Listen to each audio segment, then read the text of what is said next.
to Parenting 101 with your good friends, Maddie and me, Nicole. Today we are going to be guiding you through the physical and motor, cognitive, moral, social, and personal identity of developmental psychology. This documentary will help you to become a better parent. We're not saying that you're awful parents, we're just saying that you could use a little work in this area. As you can see, we are very experienced in this area of expertise. Today we are going to be covering the prenatal, infancy, toddlerhood, childhood, and adolescence developmental stages. Let's get started! Yeah!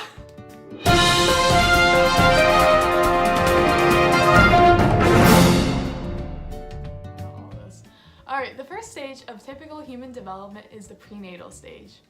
This lasts from the conception of your child until birth. Let's think about preconception before conception. Good one. Thank you. You may think that this stage is not very important. However, the mother must take very good care of herself during pregnancy to ensure the birth of a healthy infant. But we'll talk about that later. While the fetus is in the womb, there are several stages that the baby must go through in order to become a healthy infant by week 39. The first stage is the germinal stage.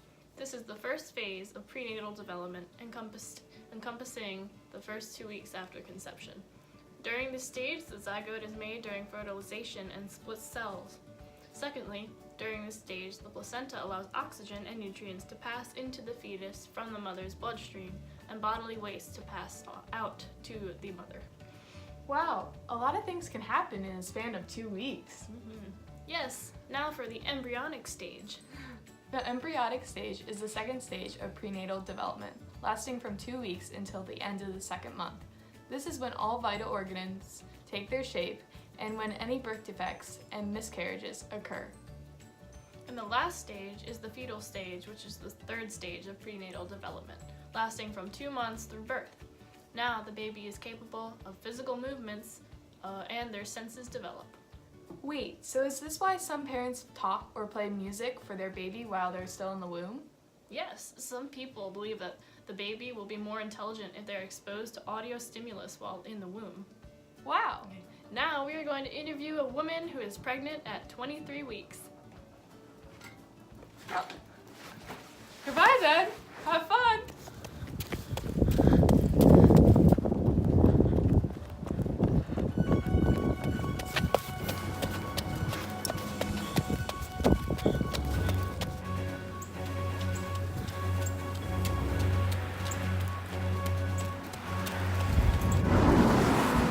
Okay guys, coming up to the 23 weeks pregnant lady's house. Let's follow me on this journey.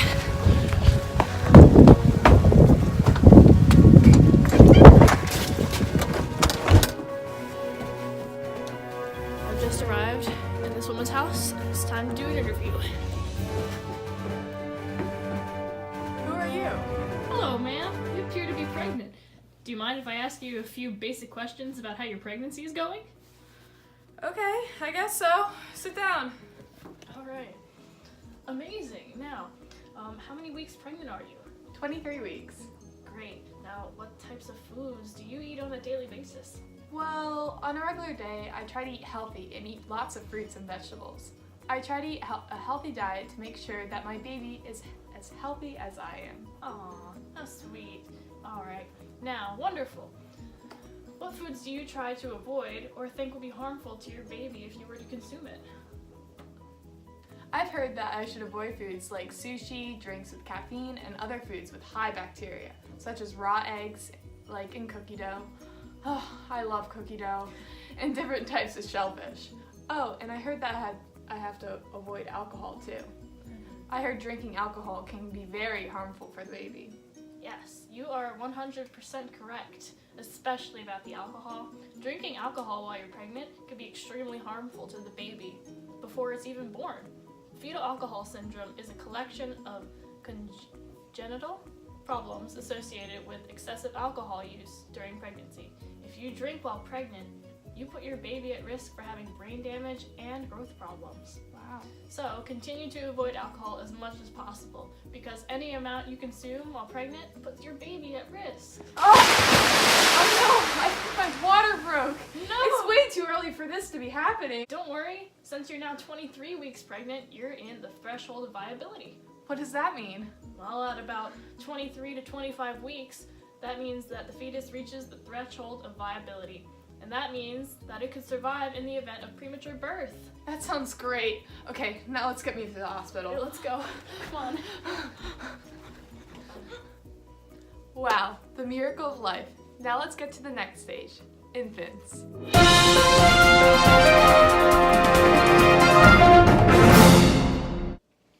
So, let's talk about the next stage of human development, which is when the fetus now becomes the infant. This stage occurs the first 24 months after birth. During this stage, most of the physical development occurs. Hold the infant! Where's Maddie? Yes, hello? Where are you? Did you forget about the documentary? Sorry, I'm stuck at the hospital with the pregnant lady. You'll have to continue the show without me. I'll be there as soon as I can. Bye. Okay then, I guess it's just you and me. As I was saying, during infancy, there are many changes that occur. Some developmental markers in the infancy stage are: should be able to laugh at 2 months, be able to make 2-word sentences by 20 to 22 months old, Me juice. be able to kick a ball forward at 20 months old, to be able to walk unassisted at 12 months old, to be able to sit without assistance at 5 to 6 months old. Hey, I'm back. Hey! Sounds great. I was thinking that you could talk to the audience a little about the theories of attachment while I go talk to my mom. As you can see, she still has some problems with attachment to her parents. Attachment is the close emotional bonds of affection that develop between infants and their caregivers. Attachment happens because the mother becomes the conditioned reinforcer by feeding her baby. In other words, when a mother feeds her baby, the infant becomes attached to her because it knows she is the one that gives it food that it needs for its survival. Hey, are you talking about me? Oh, just kidding. How about we talk about the specific motor skills that every infant is born with, called reflexes. Okay, so the reflexes are rooting, which is pretty much the infant feeling around with their face to find food, which is breastfeeding, sucking, swallowing, grasping, and stepping. As you can see, a lot of things could happen within the first 2 years of an infant's life.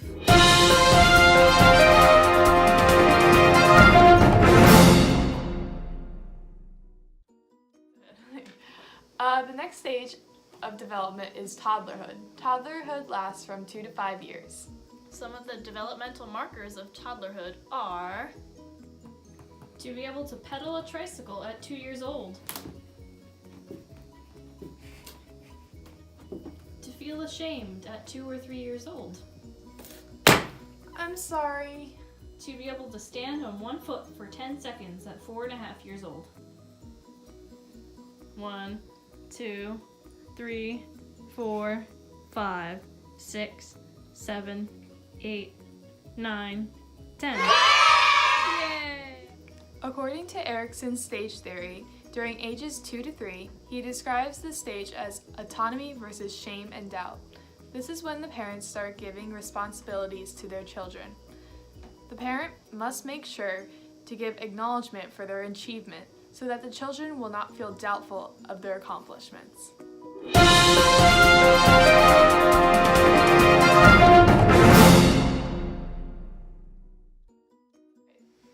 The next stage of development is childhood. This lasts from 5 to 12 years. The only developmental marker of childhood is To think about things that cannot be seen at 12 years old. What are you thinking about? Santa Claus.